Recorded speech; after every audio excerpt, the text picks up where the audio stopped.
Now this is how you're gonna see the attachment in a mail on the iPhone. So let me talk about it and guide you through it. If you're new here, subscribe and we can get into it. So we just open up the mail app on the iPhone, and as you can see, I'm signed in with my account and everything, and I can go to a mail which has an attachment.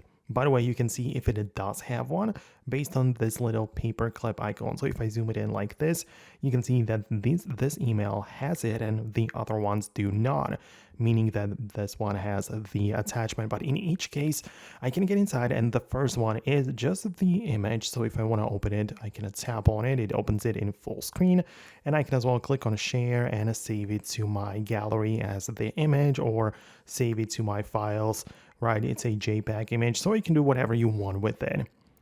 That's the first side of the story, I guess. And the second one is when there's like a different file type, not image, but something else. For example, in this case, we have the PDF, which I can as well click on, and it just previews it right away. PDF is pretty simple to be opened up.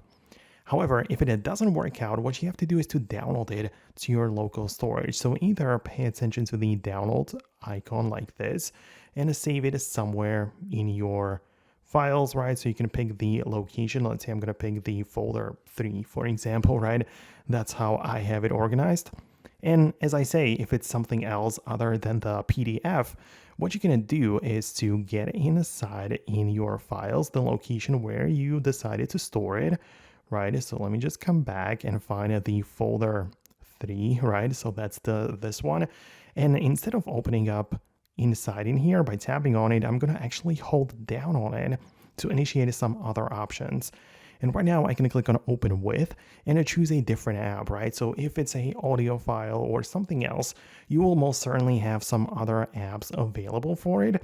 And you can even get third-party apps which you can use to open the attachment. It all comes down to the file type, but if it doesn't work, that's how you can give it a try and perhaps see if you cannot open it in some other format or other app. So I hope it helps. Let me know if it did.